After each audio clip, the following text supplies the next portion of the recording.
নীলফামারীর জল ঢাকায় বাংলাদেশ জাতীয়তাবাদী যুবদল মিরগঞ্জ ইউনিয়ন শাখার উদ্যোগে তিনবারের সাবেক প্রধানমন্ত্রী বিএনপি চেয়ারপারসন বেগম খালেদা জিয়ার আশু রোগমুক্তি কামনায় ইফতার ও দোয়া মাহফিল অনুষ্ঠিত হয়েছে। মঙ্গলবার বিকেলে মিরগঞ্জ ইউনিয়ন যুবদলের সদস্য সচিব আব্দুর রউফ খানের সভাপতিত্বে ও আসাদুজ্জামান বাবুর সঞ্চালনায় ইফতার মাহফিল অনুষ্ঠানে উপস্থিত ছিলেন মিরগঞ্জ ইউনিয়ন যুবদলের আহ্বায়ক আতাউর রহমান আতা, যুগ্ম আহ্বায়ক আহিনুর খান, আরিফুজ্জামান আরিফ, শাহিনুর হক, জামিয়ার খান, ইদ্রিস আলী মিলন খান, সুরেশ চন্দ্র রায়, ইউনিয়ন বিএনপির সাবেক নেতাকর্মীদের মধ্যে এহসানুল খান, রিয়াজুল ইসলাম খান, সাদেকুল ইসলাম লিখন খান সহ স্থানীয় গণ্যমান্য ব্যক্তিবর্গ।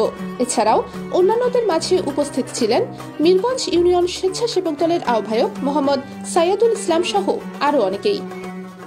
আবিবা আহসান, নিউজ আওয়ার।